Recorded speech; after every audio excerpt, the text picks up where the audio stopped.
Seré completamente sincero. Durante mucho tiempo no sabía casi nada sobre la Deep Web. En mi mente, como la de cualquier padre, bastaba con saber que era un rincón oscuro de Internet al que mis hijos jamás debían acercarse. Pero la realidad me demostró que a veces el mayor peligro no viene de lo desconocido, sino de lo que creemos tener bajo control. Todo comenzó cuando nuestro hijo mayor, André, desarrolló un interés profundo por la tecnología. Un día nos contó emocionado que su sueño era convertirse en especialista en ciberseguridad. Nos llenó de orgullo verlo tan entusiasmado y con un propósito claro. Yo, a su edad, aún no tenía ni idea de lo que quería hacer con mi vida, así que verlo tan enfocado me pareció una señal de que íbamos por buen camino. Como no pudo conseguir trabajo, decidimos hacer un esfuerzo económico y le compramos una computadora bastante potente. Yo insistí en que debía tener todas las herramientas posibles para enfocarse en su formación. Mi esposa no estaba tan convencida, pero logré persuadirla. Pensé que con esto le estaríamos dando un impulso hacia un buen futuro. Durante las primeras semanas, André parecía feliz. Nos contaba con entusiasmo todo lo que iba aprendiendo sobre redes, códigos, sistemas, pero poco a poco algo comenzó a cambiar. Ya no hablaba con nosotros, no salía de su habitación, no comía con la familia. Ya no había risas, ni anécdotas, ni preguntas curiosas sobre cómo funcionaba el mundo digital. Pasaba día y noche frente a la pantalla. A veces dudábamos incluso si dormía. El brillo de su monitor era la única luz que se colaba bajo la puerta de su cuarto. La emoción que antes lo rodeaba se había evaporado. Lo que quedaba era un joven frío, abstraído, como si su mente estuviera atrapada en otro lugar. Y lo estaba. Una noche de invierno, algo interrumpió nuestro frágil silencio. Mi esposa me despertó nerviosa. Había escuchado un golpe seco afuera, cerca de la cocina. Tomé un viejo palo de hockey que teníamos guardado y bajé a investigar. Todo parecía estar en su lugar, pero el ambiente era extraño, cargado. Caminé hacia el patio trasero y entonces lo vi, una figura moviéndose con sigilo, escapando hacia la casa del vecino. No era paranoia.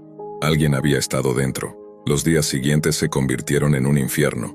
Ruidos en la madrugada, ventanas que amanecían abiertas, objetos movidos, cortes de luz inexplicables.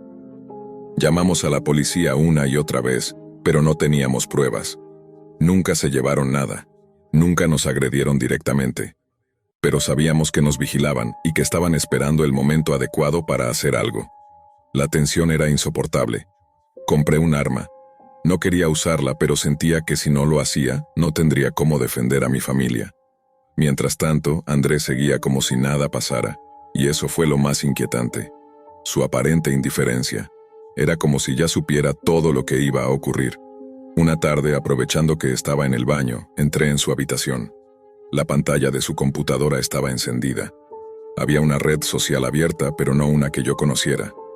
Era parecida a Facebook, pero con un diseño oscuro, tenebroso. Una interfaz que gritaba «Prohibido». Más tarde sabría que era parte de una plataforma en la Deep Web, un sitio conocido como Dark Lair. No pregunté nada, no dije nada, y ese silencio fue el peor error de mi vida.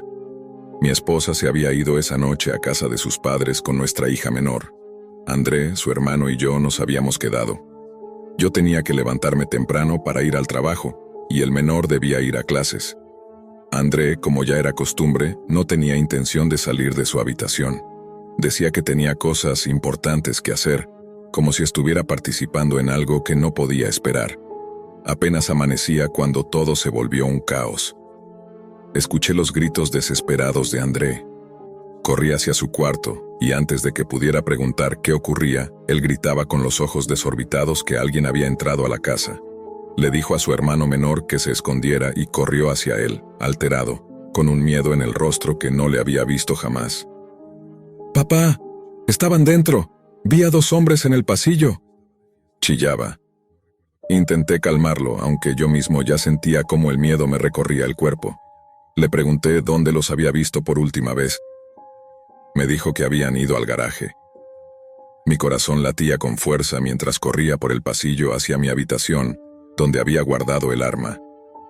Cada paso se sentía como una eternidad.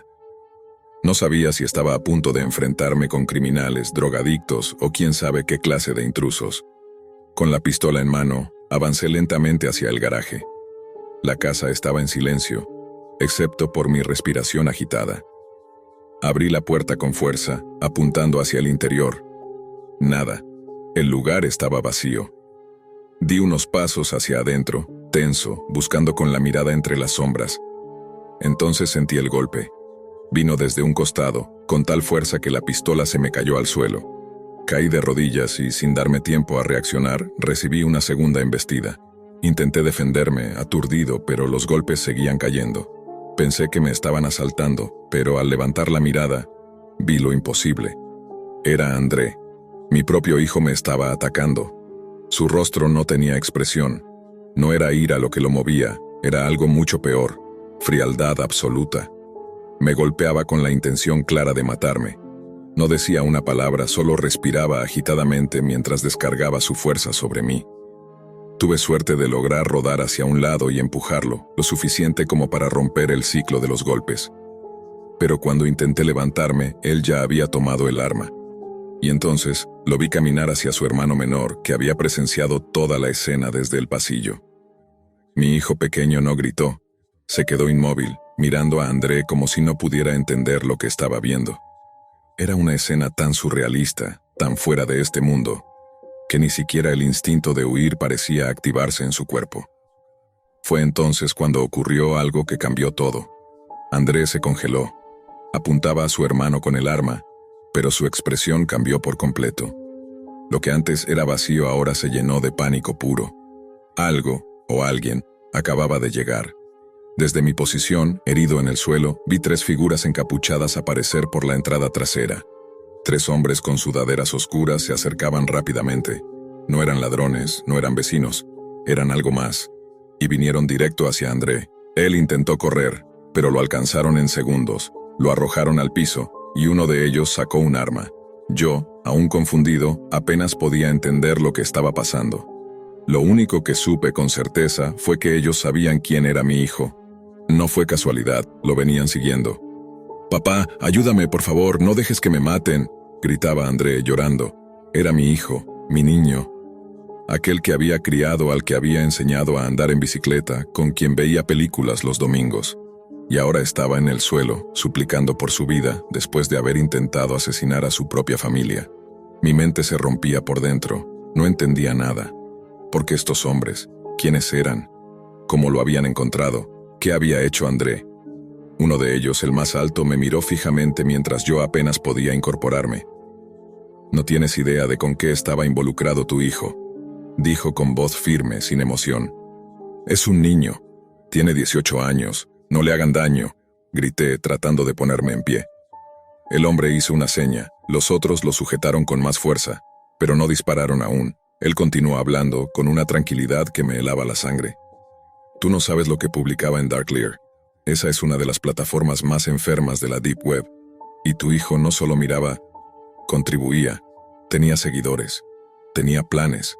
Estaba por hacer algo terrible. No podía creer lo que escuchaba.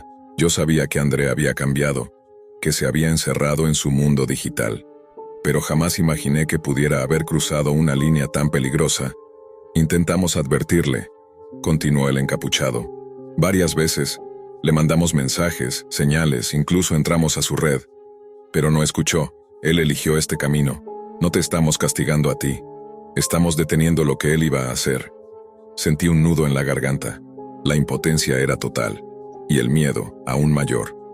Porque si todo esto era cierto, ¿qué clase de monstruo había creado? Las palabras de aquel desconocido me dejaron sin aliento. Sentía como si todo el aire se hubiera evaporado del garaje. Mi hijo, el mismo al que arropé cada noche, estaba siendo acusado de algo tan grave que apenas podía concebirlo. «Eso no es verdad», alcancé a murmurar. «Él solo quería estudiar seguridad informática. Quería ayudar». El encapuchado no respondió de inmediato. Me miró con una expresión que no era de burla, pero sí de una fría compasión. Como si ya hubiera tenido esta misma conversación antes, con otros padres. «Tal vez eso fue lo que te dijo al principio», dijo. «Pero cuando alguien entra a los foros ocultos, cuando participa en los servidores de Darkleer, ya no es por accidente. Tu hijo tenía publicaciones programadas, grabaciones, planes. Muchos de los que están ahí solo consumen, pero él contribuía. Me tambaleé, en parte por las heridas que aún me dolían, y en parte porque el alma se me quebraba en pedazos. Quise aferrarme a la idea de que todo era una mentira, un malentendido, que estaban confundidos, pero algo dentro de mí sabía que no lo estaban. Recordé su mirada vacía, las noches sin dormir, su manera de evitar a la familia. La red oscura que vi abierta en su pantalla no eran síntomas de un joven curioso. Era el perfil de alguien que ya había cruzado una frontera peligrosa. El más bajo del grupo, el que parecía más nervioso, intervino. «Iba a hacerlo mañana, ¿verdad?», dijo mirando a su compañero. En la escuela de su hermano. Ya tenía todo preparado, esa frase me destrozó. Sentí un vacío brutal en el estómago. «No», susurré casi sin voz. «No, no puede ser. Él no habría...». Pero no terminé la frase, porque algo en mi interior ya lo aceptaba. No quería, pero lo sabía. André no solo estaba perdido, se había entregado a un abismo del que no había retorno. Y entonces sucedió, un disparo, uno seco, directo, como un martillo golpeando una campana que marcaba el fin de todo. Me quedé paralizado. Cerré los ojos con fuerza, deseando con todo mi ser que fuera un error, un truco de la mente. Pero cuando abrí los ojos y vi su cuerpo, supe que nada volvería a ser igual. André yacía en el suelo, silencioso, sin moverse, y con él se apagaron los años de recuerdos, los cumpleaños, los abrazos, los «te quiero» que le dije cuando aún era un niño y se metía a nuestra cama por miedo a las pesadillas. Nunca pensé que la verdadera pesadilla comenzaría después. Mi llanto no fue escandaloso. Fue un grito silencioso que me desgarró por dentro. Ni siquiera pude gritar cuando me arrodillé junto a él. Solo lo toqué. Le tomé la mano aún tibia y sentí como todo mi mundo se desmoronaba en un segundo. ¿Cómo pudieron? Era mi hijo, tenía 18 años, todavía podía cambiar. Grité con toda la rabia que pude reunir, entre sollozos y desesperación. El encapuchado me miró de nuevo, y con una calma que me pareció cruel respondió: «Iba a matarte a ti, a su hermano, y después a su madre y a su hermana. Iba a hacerlo. Luego pensaba volverse famoso, viral, como otros. Ya tenía los videos preparados, las notas escritas. Había gente que lo alentaba, seguidores. Quise rechazarlo, decirle que mentía, que todo era parte de una alucinación, pero ya no podía, porque lo peor no era lo que me decía. Lo peor era que algo dentro de mí ya lo sabía desde antes. Y yo, cobardemente, lo ignoré. «¿Quiénes son ustedes?», pregunté ya sin fuerzas. «No somos policías, no somos gobierno. Solo vigilamos la Deep Web, actuamos cuando nadie más lo hace», contestó el líder. «Cuando una amenaza crece y nadie la detiene, alguien debe intervenir. Tu hijo sabía que esto podía pasar. Se le advirtió muchas veces». Me quedé sin palabras. La moral, la ética, la justicia, todo parecía haberse borrado. Solo quedaba una línea gris llena de sangre, miedo y preguntas sin respuesta. «Deberías revisar su computadora», agregó. «Todavía está encendida. Podrás ver con tus propios ojos lo que él era». Pero no fui capaz. No quise ver nada. No quería confirmar que ese niño que amé con todo mi corazón había sido consumido por algo tan oscuro. Los 3 hombres comenzaron a retirarse, pero entonces mi hijo menor apareció corriendo por la puerta trasera. Tenía la cara llena de lágrimas y un rasguño en el brazo. Entre sollozos me dijo: «Papá, había otro hombre, uno más, me agarró afuera, estaba escondido, no lo vi venir». Mi cabeza comenzó a girar. Otro hombre, un cuarto miembro del grupo, alguien más involucrado, o un testigo que había escapado. No lo sabía, y tal vez no quería saberlo. Llamé a la policía inmediatamente. Mi hijo menor seguía temblando mientras lo abrazaba con fuerza, tratando de hacerle sentir que ya estaba a salvo. Yo apenas podía mantenerme en pie. No sabía si estaba vivo por suerte, o porque alguien, en algún rincón oscuro de Internet, decidió que yo no debía morir esa noche. En pocos minutos, las sirenas iluminaron la calle. Me llevaron en una ambulancia. Dicen que estuve en shock por horas. Lo único que recuerdo con claridad es que me negué a que revisaran la computadora de André. No quería abrir esa caja de horrores. No quería ver los videos, las publicaciones, los mensajes que quizás habían motivado a alguien más a hacer lo mismo. Mi esposa llegó al hospital al amanecer.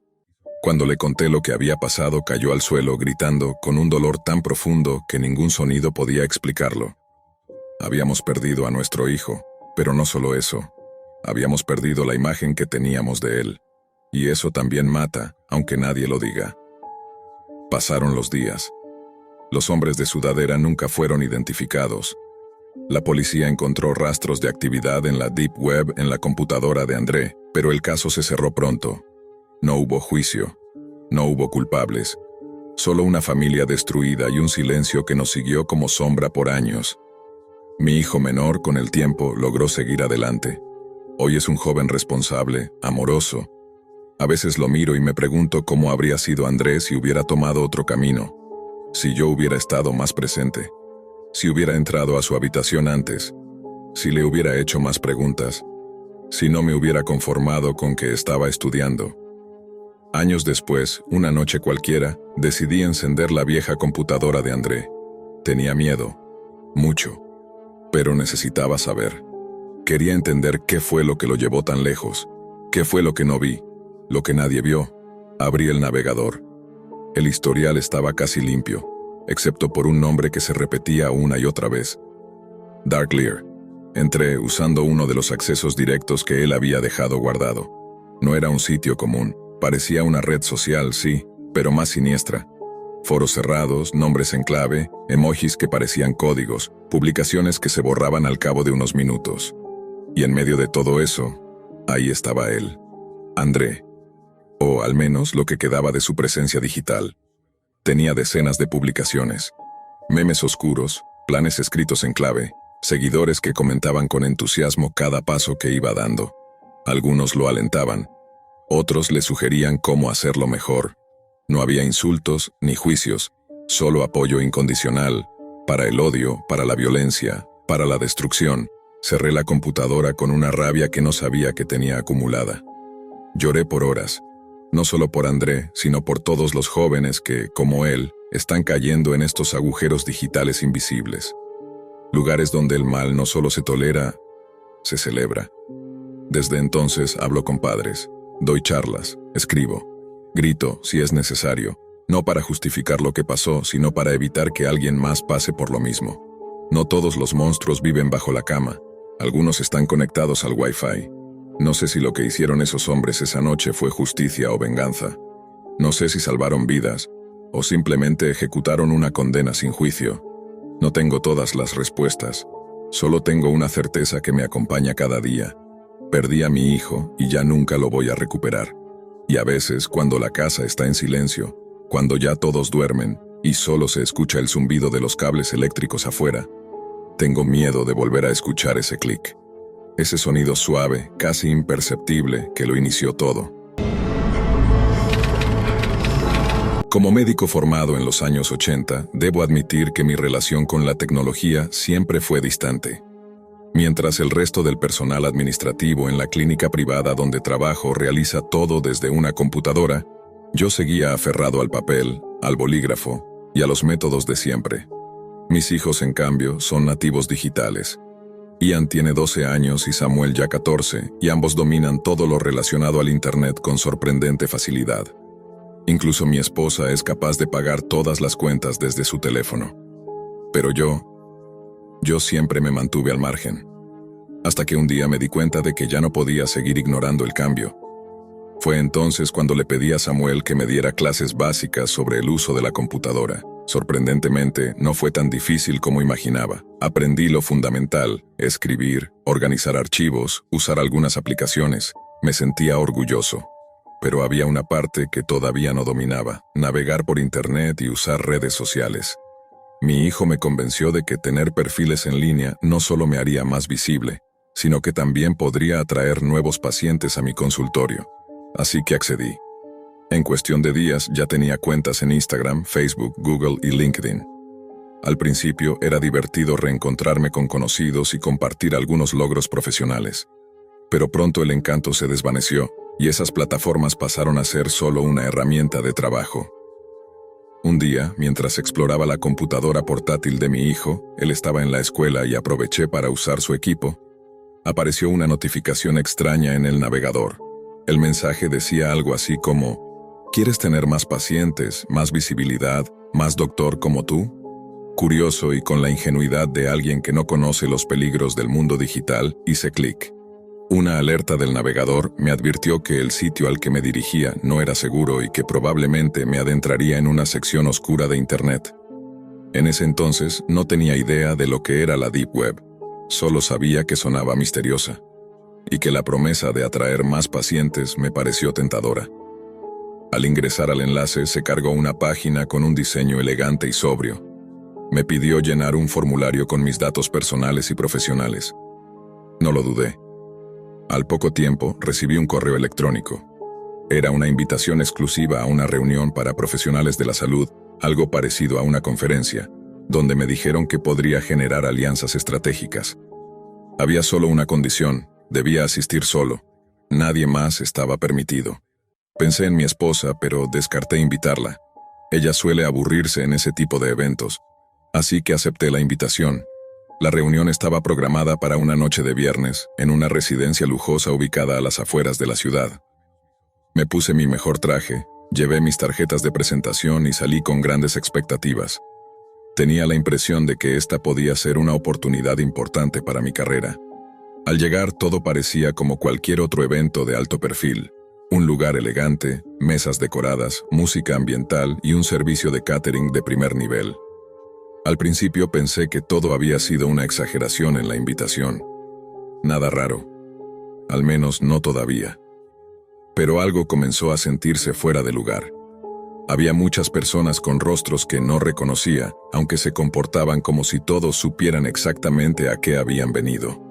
Conforme pasaban los minutos, llegaron algunas figuras conocidas de mi ciudad.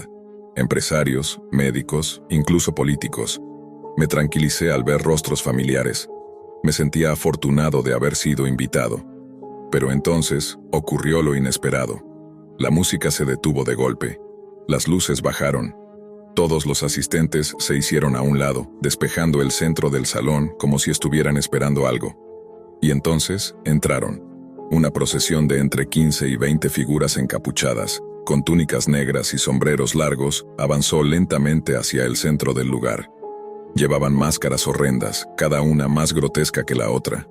No hablaban, no se miraban entre sí, solo caminaban en silencio hasta rodear lo que ahora era una pista de baile. En el centro de ese círculo, colocaron a un bebé. Era pequeño, de no más de 1 año. Lloraba, deslumbrado por los reflectores. Busqué con la mirada a los padres, pero nadie parecía reconocer al niño, y nadie hizo nada. Todos los invitados, incluso yo, observábamos paralizados. Uno de los encapuchados se adelantó y empezó a recitar lo que me pareció un canto en latín. Los demás comenzaron a trazar símbolos en el suelo con polvos de distintos colores. El llanto del bebé se intensificó mientras el canto aumentaba en volumen. De pronto, el que parecía ser el líder sacó un cuchillo ceremonial. Con él hizo 2 cortes en la piel del niño, uno en la frente y otro en un brazo. No fueron profundos, pero sí lo suficiente para que brotara sangre, y para que los gritos del pequeño helaran la sangre de todos los presentes. Mi primer instinto como médico fue correr a auxiliarlo. Pero era como si algo me sujetara, como si hubiera una fuerza invisible obligándome a quedarme en mi lugar. Ninguno de los asistentes se movió. Todos estábamos atrapados. El rito terminó tan rápido como había comenzado. Los cánticos cesaron. Los encapuchados se dispersaron entre los invitados. Uno de ellos, el mismo que dirigía la ceremonia, se detuvo justo frente a mí. «Doctor», dijo con voz grave, «usted vino aquí por una razón, y ha sido elegido». Se presentó como Ender. Sabía mi nombre, dónde trabajaba, e incluso el colegio de mis hijos. Era como si hubiera leído mi vida entera. «Sabemos que quiere ver crecer su hospital, atraer más pacientes, multiplicar sus ingresos. Nosotros podemos garantizarle todo eso. Pero todo tiene un precio». Mi mente no podía procesar lo que estaba escuchando. Pero él fue claro. «No queremos nada físico. No le pediremos que nos entregue a ninguno de sus hijos. Solo necesitamos su alma». Me congelé. «Piénselo bien, doctor. No perderán nada. Al contrario, usted y su familia vivirán como nunca antes lo han hecho». En ese momento, mi mente entró en conflicto. La parte racional, científica, Me decía que todo esto era una representación exagerada, que las almas no existen, que era solo un espectáculo retorcido. Pero la otra parte, la que había visto a ese bebé sangrar en medio de cánticos y símbolos extraños, no estaba tan segura. Y, aunque me avergüenza admitirlo, la ambición me cegó. Está bien, pueden quedarse con la de Anne, dije sin dudar. Ender asintió lentamente, como quien sella un pacto que ha sido hecho muchas veces antes. Entonces el trato está cerrado, doctor. Prepárese para una nueva vida. Poco después, todos los encapuchados desaparecieron. La fiesta volvió a la normalidad, como si nada hubiera pasado. Me fui con una mezcla de inquietud y extraña euforia. Esa noche, al llegar a casa, noté algo raro en el ambiente. Mi esposa estaba en el cuarto de nuestra hija, abrazándola, con el rostro bañado en lágrimas. Anne había despertado gritando, con fiebre altísima. La mediqué de inmediato y al poco tiempo su temperatura bajó. Pero su mirada ya no era la misma. Los días siguientes fueron peores. Anne comenzó a sufrir pesadillas constantes. Gritaba por las noches, se despertaba empapada en sudor, asegurando que veía figuras oscuras que la observaban desde los rincones. Durante el día, su ánimo se apagaba más y sus ojos se volvían cada vez más tristes. Nada parecía ayudar. Mientras tanto, mi hospital era otro mundo. Teníamos más pacientes que nunca. Las finanzas estaban en su punto más alto. Teníamos nuevos equipos, contrataciones, reconocimiento. Todo marchaba como nunca. Pero mi hija se desvanecía. La llevamos a médicos, psicólogos, especialistas. Nadie encontraba explicación a lo que le ocurría. Intenté pensar que era estrés, que era casualidad. Pero en el fondo, sabía la verdad. Me lo repetía en silencio cada vez que veía sus ojos vacíos. Una noche supe que todo había llegado demasiado lejos. Anne despertó llorando de nuevo, pero esta vez tenía marcas profundas en su espalda, como si algo invisible la hubiera rasguñado con furia. Mi esposa gritó. Yo quedé paralizado. Era real. Lo que sea que había aceptado, la estaba consumiendo. Roto por la culpa, me arrodillé y le confesé todo a mi esposa. Ella, con la desesperación de una madre, propuso llevar a Anne a la iglesia. Encontramos a un sacerdote que aceptó vernos. Un hombre mayor, de mirada serena, llamado Padre Jen. Apenas vio a mi hija, supo lo que pasaba. Dijo que había un lazo oscuro unido a ella, algo que no podía romperse con palabras simples. Realizó oraciones, bendiciones, pero advirtió que quien había hecho ese pacto, volvería. No esperé más. Vendí todo. El hospital, la casa, nuestras pertenencias. Tomamos un vuelo a Europa y nos asentamos en un pequeño pueblo del sur de España. Ahí, donde nadie nos conocía, empecé de nuevo. Dejé de ser cirujano. Me dedico a ayudar a las personas con medicina alternativa, lejos de la ciudad, lejos del internet, lejos de la deep web.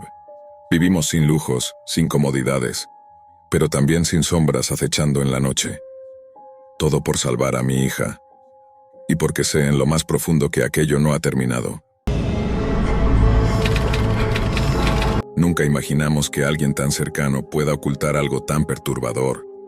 Siempre escuchamos frases como, uno nunca termina de conocer a las personas, pero rara vez nos detenemos a pensar en el verdadero peso de esas palabras. Hasta que ya es demasiado tarde. Yo no lo hice, no pensé que fuera importante. Y esa omisión quizás pudo haberme costado la vida. ¿Alguna vez has escuchado hablar de un tipo llamado Alan Shadd? Probablemente no. Su nombre no suena como el de un criminal. Pero detrás de esa fachada ordinaria se esconde alguien que encontró su vocación en uno de los rincones más oscuros de Internet, la Deep Web. Alan no era un simple usuario curioso. Él frecuentaba foros escondidos donde personas con impulsos enfermizos compartían sus fantasías más grotescas. Fue en uno de esos foros donde Alan encontró a alguien que compartía su visión retorcida del mundo. No buscaba una cita o una amistad. Buscaba a alguien que aceptara ser devorado, literalmente. Y sí, esa persona aceptó. Lo más impactante no es que Alan engañara a su víctima. Fue un encuentro pactado, consentido. Ambas partes sabían perfectamente a lo que iban. Ahora, lo que más me estremece, ese monstruo disfrazado de humano, ese psicópata, fue mi vecino durante toda la vida. Durante años, Alan fue el tipo de persona que todos quisieran tener al lado. servicial, educado, tranquilo. Nos ayudaba con tareas del hogar, reparaba cosas y siempre tenía una sonrisa amable. Nunca mostró señales de ser alguien peligroso. Jamás. Sí, era algo raro su apego a su madre. Parecían inseparables. Y cuando ella falleció en el 2001, se encerró aún más en su mundo digital. Pero fuera de eso, nadie habría sospechado de él. De hecho, mi madre solía hornearle pasteles en señal de agradecimiento cada vez que nos ayudaba. Su favorito era el de Red Velvet. A decir verdad, hasta llegamos a tener cierta amistad. No profunda, pero sí de confianza. Así que cuando le comenté que estaba juntando dinero para comprar una computadora nueva, Alan fue el primero en ofrecerme una solución. Me dijo que acababa de arreglar una y que podía prestármela sin problemas hasta que consiguiera la mía. Recuerdo perfectamente esa tarde. Llovía intensamente, y él me recibió con la calidez de siempre. Me ofreció café y me guió a una pequeña sala donde tenía la computadora preparada. La dejé lista para que te sirva mientras consigues una nueva. Está en perfecto estado, me dijo con una sonrisa. Agradecido, le respondí que apenas pudiera se la devolvería. Me dijo que no había apuro, que lo importante era que me fuera útil. Nos quedamos hablando un rato más y le ofrecí una cerveza. Aceptó encantado. Parecía un gesto de camaradería como cualquier otro. Pero entonces, su mirada cambió. Ya no era la misma, no era agresiva, era extraña, como si estuviera conteniéndose de decir algo importante. Fue entonces cuando mencionó que quería enseñarme algo muy especial. Supuse que se trataba de algún otro proyecto suyo con tecnología, algún sistema curioso o un nuevo equipo. Me llevó a una habitación trasera. Allí me encontré con algo que jamás olvidaré. Una computadora conectada a un proyector con un video listo para reproducirse. La imagen comenzó borrosa, como si fuera una grabación antigua. Poco a poco se fue aclarando, y lo que vi me dejó helado. Aparecía Alan, junto a otra persona. La escena al principio parecía ambigua, confusa, casi íntima. Me pregunté si se trataba de algo privado o incluso un mal chiste, pero el ambiente se tornó oscuro muy rápido. La cámara enfocó una escena brutal. Alan sujetando a ese hombre, mordiéndole el cuello como un depredador, arrancándole trozos de piel con los dientes, mientras bebía su sangre con un frenesí inhumano. No era una película, no había efectos, era real. Lo más enfermizo era la expresión del otro hombre. Gritaba, pero no solo de dolor, también lo hacía con placer. Su rostro estaba desfigurado entre el sufrimiento y una sonrisa extasiada. No podía procesarlo. Mi mente rechazaba lo que mis ojos veían. Pero no era una actuación, no era falso. Y lo peor, quien estaba a mi lado miraba todo eso con absoluta calma. Como si fuera un recuerdo hermoso, como si fuera un momento feliz. Mi piel se heló. No podía moverme. Era como si cada músculo de mi cuerpo se negara a cooperar. Mis manos sudaban, mi corazón latía con violencia dentro del pecho y mi garganta estaba completamente cerrada. En mi cabeza solo se repetía una pregunta: ¿por qué me estás enseñando esto? No pude decirlo. Apenas me salía la voz, pero él me respondió como si hubiera leído mis pensamientos. Quiero que entiendas lo que soy, no para asustarte, sino para compartirlo contigo. Su tono era sereno, demasiado, como si no hubiera nada fuera de lo común en lo que acabábamos de ver. Yo no respondí, no porque no quisiera, sino porque no podía. Estaba paralizado por el miedo, por la repulsión. Cada célula de mi cuerpo me pedía correr, huir, desaparecer, pero mis piernas no obedecían. El terror absoluto me tenía anclado al suelo. Entonces continuó hablando. Lo que viste fue algo sagrado, algo único. No se trata de violencia sin sentido, es un vínculo, una entrega completa. Arturo y yo compartimos algo que va más allá de lo que la mayoría puede imaginar. No fue forzado, él lo deseaba tanto como yo, lo necesitábamos. Se acercó un paso más, yo retrocedí instintivamente. Y ahora tú puedes ser parte de eso, lo he sentido desde hace tiempo. Lo sé, mi mente gritaba que nada de eso era normal, que no había nada sagrado en devorar a otro ser humano. Pero él hablaba como si estuviera describiendo una historia de amor, una comunión trascendental, y entonces dijo algo que todavía me provoca escalofríos. Joe, yo no soy un monstruo, Solo tengo un tipo de hambre diferente. He aprendido a aceptarla, y me gustaría que tú también lo hicieras. Quise gritarle que estaba loco, que no quería saber nada más. Pero no pude. No tenía aire, no tenía fuerza. Solo alcancé a decir con un hilo de voz: necesito irme. Me giré y caminé hacia la puerta con las piernas temblorosas. Cuando intenté girar la manija, estaba cerrada con llave. El sudor frío se apoderó de mi espalda. Mi garganta se secó. Lo miré y él solo sonrió. No tienes que irte todavía, quiero que lo comprendas. Que lo sientas, es importante. Comenzó a acercarse de nuevo, con esa sonrisa que ahora ya no parecía amable, sino perversa, cargada de algo enfermo. Su presencia se volvió aplastante, como si llenara la habitación con solo moverse. Es normal sentir miedo, hasta Arturo tenía miedo, pero luego lo entendió. Lo aceptó, y lo disfrutó. Estoy seguro de que contigo será incluso mejor. Yo retrocedía, sintiéndome diminuto frente a él, que ahora parecía mucho más alto, mucho más fuerte, mucho más peligroso, como si se hubiese quitado una máscara invisible que había usado toda la vida. Vamos a formar un lazo eterno. Seremos uno solo. Yo te absorberé, y tú vivirás para siempre en mí. Cada palabra suya me revolvía el estómago. No estaba hablando en metáforas, él lo decía literal. Mi cuerpo por fin reaccionó cuando vi un jarrón de cerámica sobre una mesa cercana. Lo tomé como única defensa y lo levanté con la intención de golpearlo. Intenté golpearlo con todas mis fuerzas, pero fue inútil. Él lo esquivó con facilidad, como si hubiera anticipado mis movimientos, como si estuviera jugando conmigo. No se enojó, no gritó, solo caminó hacia mí con la misma calma demoníaca, y entonces decidí lanzarme hacia la ventana. Tomé impulso, levanté el jarrón y lo estrellé contra el vidrio con todas mis fuerzas. El estallido del cristal rompió por fin el silencio que reinaba en esa casa. Los pedazos volaron por todos lados y él, por primera vez, pareció sorprendido. Fue solo un segundo, pero suficiente. Corrí hacia la ventana rota con el instinto de supervivencia activado como nunca antes. Pero justo cuando estaba por saltar, sentí sus manos aferrarse a mí con una fuerza bestial. No puedes irte. Ahora somos parte el uno del otro. Te mostré mi verdad. Te di un regalo. Y tú me lo vas a pagar. Me sujetó con un agarre brutal. Caí al suelo boca abajo, y él se subió encima de mí.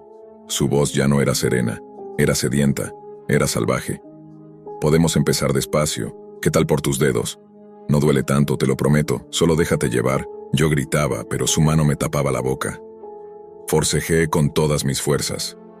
Y en ese caos, en un momento de desesperación pura, logré llevar una mano a mi bolsillo y saqué mis llaves.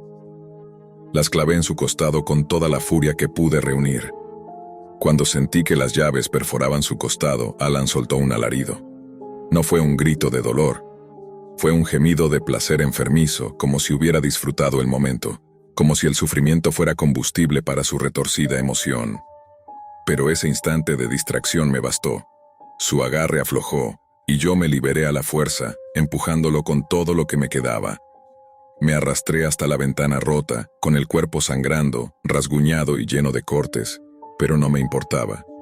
Solo pensaba en una cosa: salir vivo de ahí. Salté. Los fragmentos de vidrio me cortaron los brazos y las piernas, y sentí cómo parte del cristal se incrustaba en mi piel al caer. Pero el dolor era secundario. No podía darme el lujo de pensar en nada más que en correr. Corrí como nunca en mi vida. Atrás de mí escuché su voz gritar: «No tienes que huir. Podemos intentarlo otra vez. No lo arruines». Su tono era de súplica, de obsesión, no de rabia. Como si de verdad pensara que lo nuestro podía funcionar. Corrí hasta una calle cercana donde vi un auto que venía en dirección contraria. Me lancé delante del vehículo y el conductor frenó de golpe, bajando de inmediato al ver mi estado. Ensangrentado, con los ojos abiertos de puro terror, temblando, hecho pedazos. Apenas pude decir: «Por favor, lléveme al hospital». Ahora el conductor, sin hacer preguntas, me subió al asiento trasero y arrancó a toda velocidad. Miré por la ventana mientras el coche avanzaba y por un segundo lo vi. Alan estaba parado frente a su casa, observándome alejarme. No tenía odio en su mirada, tenía tristeza, como si yo fuera quien lo había traicionado, como si él fuera la víctima. Estuve días hospitalizado, me cosieron docenas de heridas, me transfundieron sangre y me monitorearon por riesgo de infección. Pero las heridas físicas, aunque dolorosas, no eran las que más me pesaban. Cada vez que cerraba los ojos, revivía la escena, su voz, el video, su aliento, sus dientes en mi espalda. Cuando recuperé algo de fuerza, lo primero que hice fue alertar a mi familia. Llamamos a la policía. Pero cuando llegaron a su casa, Alan ya no estaba. No había rastros de él. Nada. Como si se hubiera esfumado. Revisaron su computadora. Vacía. El video ya no estaba. El disco duro, formateado. Las cámaras de seguridad del vecindario no captaron nada útil. No había forma de saber a dónde fue. Simplemente desapareció. Desde entonces vivo con cicatrices. Algunas visibles, otras que solo yo conozco. Mi espalda todavía tiene marcas de aquella noche. Y aunque la gente intenta minimizarlo con frases como «eres muy valiente» o «eso ya pasó, debes seguir adelante», la realidad es que no es tan simple. No he vuelto a ir a una piscina. No me quito la camiseta ni siquiera frente a mis seres queridos. Siento vergüenza, dolor, ira, no por haber sobrevivido, sino por haber confiado en alguien que creí conocer. Lo que viví me destruyó, me rompió por dentro. Y por más que la ley algún día atrape a Alan, si es que sigue vivo, nada me va a devolver la vida que tenía antes. ¿La lección? A veces, los monstruos no se esconden en castillos oscuros ni en callejones solitarios. A veces, viven al lado de tu casa, cocinan contigo, te arreglan la computadora, te sonríen, y cuando por fin revelan su verdadero rostro, puede ser demasiado tarde. Siempre me sentí orgulloso de mi barrio. Era el tipo de lugar tranquilo donde aún se podía caminar sin miedo, donde los niños jugaban afuera y todos sabían, aunque sea de vista, quién vivía en cada casa. Una comunidad común, en un suburbio cualquiera del centro del país. Nada parecía fuera de lo normal, o al menos así era, hasta que llegó la pandemia. El brote del virus no solo cambió nuestras rutinas, también alteró profundamente la forma en que nos relacionábamos y cómo percibíamos nuestro entorno. Y con ese cambio vinieron caras nuevas. Extraños, gente que no sabíamos de dónde venía y que claramente no pertenecía a nuestra comunidad. Muchos se mudaron buscando un lugar donde las reglas fueran más laxas, donde las restricciones no se sintieran tan pesadas. Lo irónico es que esos nuevos habitantes no trajeron alivio, trajeron inquietud. Uno de esos días, mientras trabajaba desde casa, noté algo raro. Un coche viejo, oxidado, con los vidrios tapados, aparcado frente a una de las casas donde vivían unos estudiantes. Al principio no le di importancia. Supuse que sería de algún amigo que había quedado varado, pero la sensación extraña no se me fue. Ese auto simplemente no encajaba, se lo mencioné a mi esposa. Ella también lo notó, aunque trató de restarle importancia. Pero a medida que los días pasaban, el vehículo seguía ahí. Nadie salía de él. Nadie lo movía. Pero por momentos parecía desaparecer y luego volvía a aparecer. Lo más raro, nunca logré ver quién lo conducía. Empecé a observar más seguido, quizá por ocio, quizá por una sospecha que crecía en mi interior. Y entonces noté algo más. La señal de internet en casa comenzó a fallar de forma intermitente. Primero pensé que era un problema técnico cualquiera, pero tras varios intentos fallidos de restablecer la conexión, supe que no era normal. A la par de estos incidentes, patrullas policiales comenzaron a rondar las calles. Eso sí que era inusual. En nuestro vecindario los policías solo aparecían si alguien perdía su gato o si había un accidente menor. Pero ahora estaban allí todos los días. Fue entonces cuando empecé a atar cabos. El auto misterioso, la falla del internet, las rondas policiales y la creciente sensación de que algo, definitivamente, no andaba bien. Mi esposa y yo tratamos de mantener la calma, pero cada nuevo día traía un detalle más perturbador. El internet seguía sin funcionar del todo. Intentamos reiniciar todo, cambiar contraseñas, incluso hablamos con el servicio técnico, y nada. Una noche, mientras hablábamos del tema, volví a mirar por la ventana, y ahí estaba de nuevo. Un coche, esta vez uno sin distintivos policiales, medio escondido entre los árboles del carril lateral. Mi corazón se aceleró. Algo grave estaba pasando. Al día siguiente, decidí que era momento de hablar con los vecinos. Fui a la casa de al lado, donde también habían tenido problemas con la conexión. Me recibieron con cortesía, pero se notaba que estaban tensos. El padre de familia me confesó que agentes habían ido a hacerle preguntas sobre el uso de su red, sobre su navegación en Internet. Según me dijo, los oficiales no fueron muy específicos. Solo mencionaron un asunto delicado y se llevaron su equipo para revisión. Lo curioso es que su proveedor de Internet también le había advertido algo parecido, que desconectara su router y esperara instrucciones. Todo sonaba cada vez más raro. Fue entonces cuando decidí revisar más a fondo. Entré en Reddit, busqué foros de seguridad cibernética, y allí encontré algo que me heló la sangre. Casos similares al mío, donde personas que jamás habían accedido a sitios ilícitos, de pronto aparecían con historiales comprometidos como si hubieran navegado por la Deep Web, aunque nunca lo hubieran hecho. En ese punto supe que lo que estaba ocurriendo en mi calle iba mucho más allá de simples fallas técnicas o visitantes extraños. No me considero alguien fantasioso. De hecho, siempre me he jactado de tener los pies bien puestos sobre la tierra, pero en esos días, algo se sentía mal, como si estuviéramos siendo observados, como si alguien o algo estuviera manipulando las piezas de nuestra cotidianidad sin que lo notáramos del todo. Después de mi conversación con el vecino y de leer esas historias en línea, la paranoia se volvió más difícil de ignorar.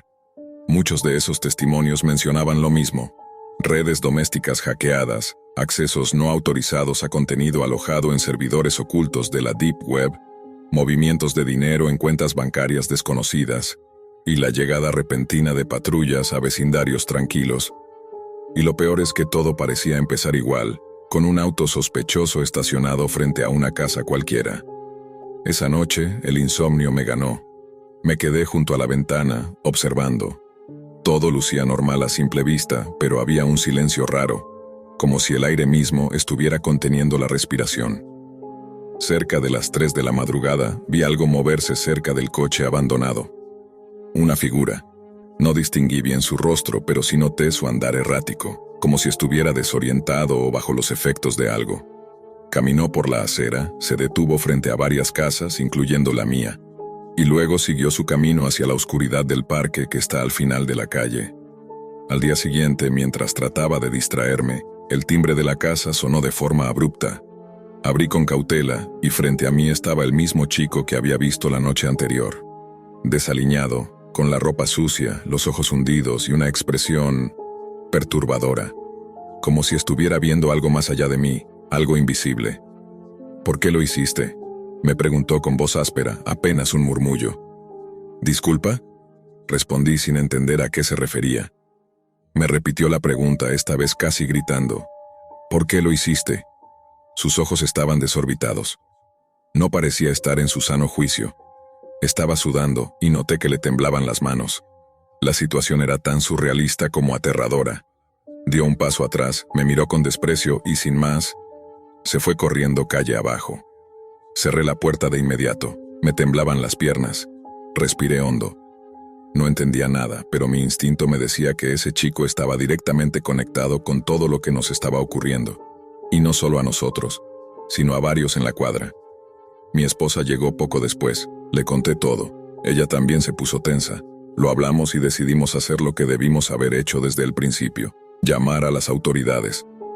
Esta vez no como simples vecinos preocupados, sino como víctimas de una situación que estaba fuera de nuestro control. La llamada fue extrañamente breve. Bastó con mencionar algunos detalles: el auto sospechoso, los fallos en la red, la presencia del sujeto perturbado y los problemas con la navegación, para que nos dijeran que alguien vendría al día siguiente. No sé si eso me tranquilizó o me asustó más. Parecía como si ya estuvieran esperando esa llamada. Esa noche dormimos mal, muy mal. Cualquier sonido nos ponía alertas. Cualquier sombra nos parecía una amenaza. Yo me desperté varias veces sudando, y cada vez que miraba hacia la calle, ese coche seguía allí, inmóvil, como si vigilara. A la mañana siguiente, justo cuando estaba preparándome para salir a buscar respuestas, llegaron los agentes. 2 oficiales vestidos de civil, muy serios, muy directos. Nos pidieron hablar en privado.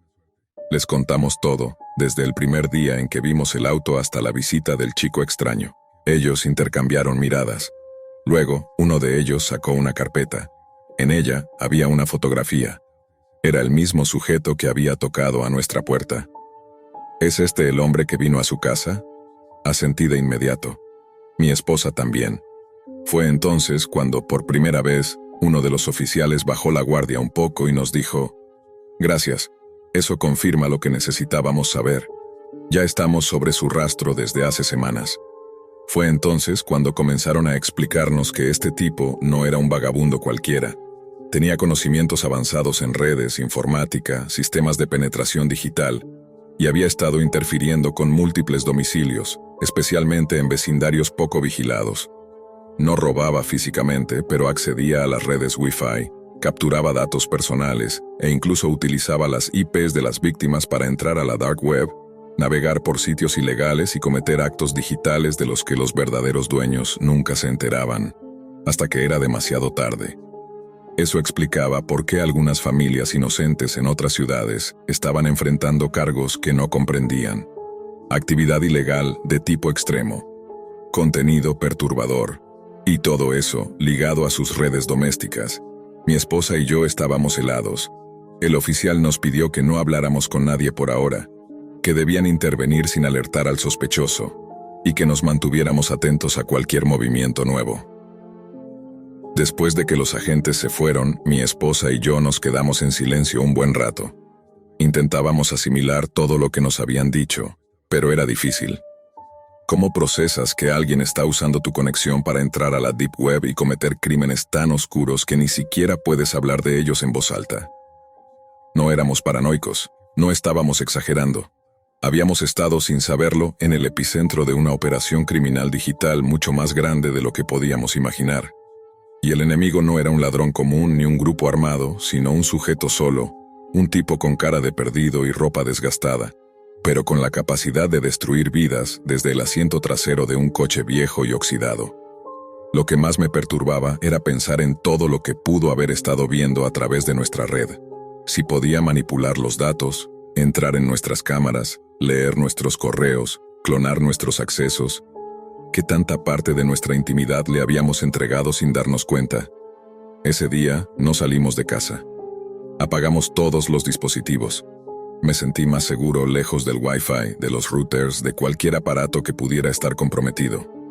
La casa, que siempre había sido nuestro refugio, ahora parecía un lugar expuesto, sin barreras. Sin embargo, por la noche algo cambió. Volví a mirar por la ventana y el coche ya no estaba. Durante un momento sentí alivio, pero luego me di cuenta, si no estaba ahí, entonces ¿dónde estaba él? Empezamos a repasar mentalmente todo, cámaras, ventanas, cerraduras. No habíamos escuchado que se lo llevaran ni visto ningún remolque, simplemente desapareció, como si nunca hubiera existido. Me mantuve despierto hasta la madrugada. No quería que nada más pasara mientras dormíamos, pero justo cuando el cielo comenzaba a aclarar, un sonido me hizo levantar de golpe. Golpes, esta vez en la parte trasera de la casa. Fui con cuidado hasta la puerta del patio. Agarré un bate de béisbol que tenía guardado desde hacía años y abrí lentamente la cortina. No vi a nadie, pero algo se movía, un parpadeo en mi visión periférica. Entonces lo noté, una linterna encendiéndose brevemente entre los arbustos justo detrás de la cerca del jardín. Me quedé paralizado. No sabía si gritar, llamar a la policía o esperar. Decidí no hacer ruido. Apagué todas las luces, me deslicé hacia el pasillo y subí las escaleras para despertar a mi esposa sin asustarla. Le susurré lo que había visto, y ella, con el rostro pálido, se limitó a asentir. Nos encerramos en la habitación con el teléfono en la mano. No pasó mucho tiempo hasta que volvimos a oír algo, esta vez en la entrada. Un vehículo. Pero no cualquier vehículo. Era la misma patrulla sin marcas que había visto antes, acercándose sin sirenas, sin luces, solo el sonido del motor. Golpes rápidos en la puerta. Corrí a abrir. Eran los mismos dos agentes. Nos pidieron entrar de inmediato. «Lo tenemos», dijo uno de ellos. Su voz no traía alivio, sino una especie de urgencia tensa. Nos explicaron que habían rastreado el movimiento del sospechoso hasta un punto cercano y que estaban a minutos de intervenir. Nos aseguraron que no estábamos solos, que el operativo ya estaba en marcha y que solo querían asegurarse de que estuviéramos a salvo antes de proceder. En medio de la conversación, algo me empujó a hacerles una pregunta que venía rondándome desde el principio. ¿Por qué mi casa? ¿Por qué este vecindario? El oficial me miró, hizo una pausa y finalmente dijo: no hay un patrón fijo.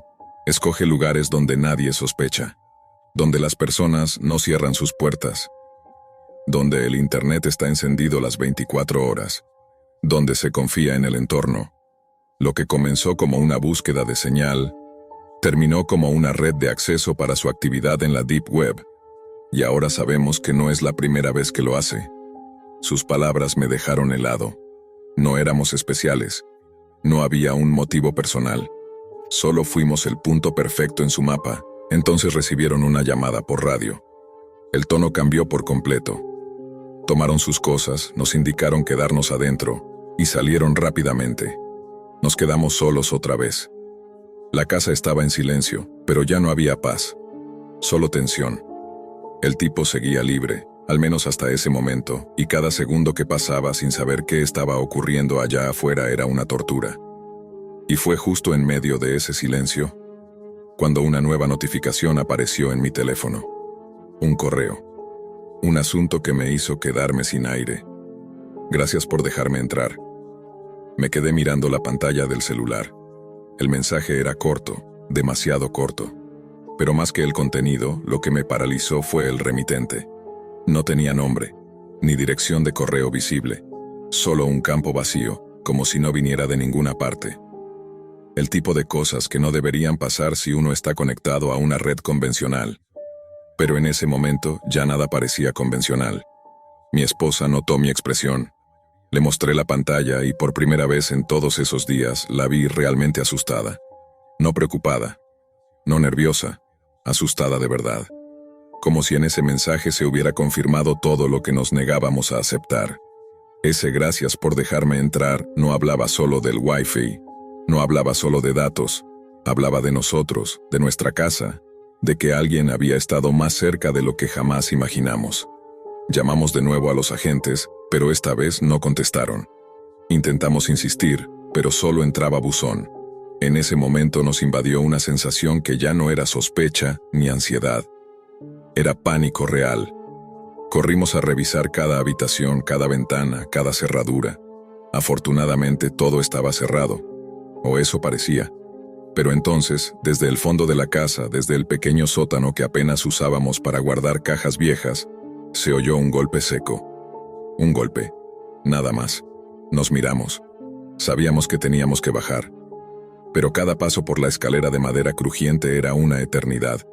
Con el bate en la mano y el celular grabando video como única luz, bajé mientras mi esposa se quedaba en lo alto, lista para llamar al 911 si algo salía mal. Llegué al fondo. Todo parecía en su lugar. Las cajas, las herramientas, los muebles viejos. Pero entonces noté algo raro. El router no estaba donde lo había dejado tras el reinicio. Estaba desplazado casi al centro de la habitación. Y los cables estaban conectados a algo más. Un dispositivo que no reconocía. Un pequeño módulo negro, como una caja de red portátil, con luces que parpadeaban lentamente. Me acerqué, dudando si tocarlo o no.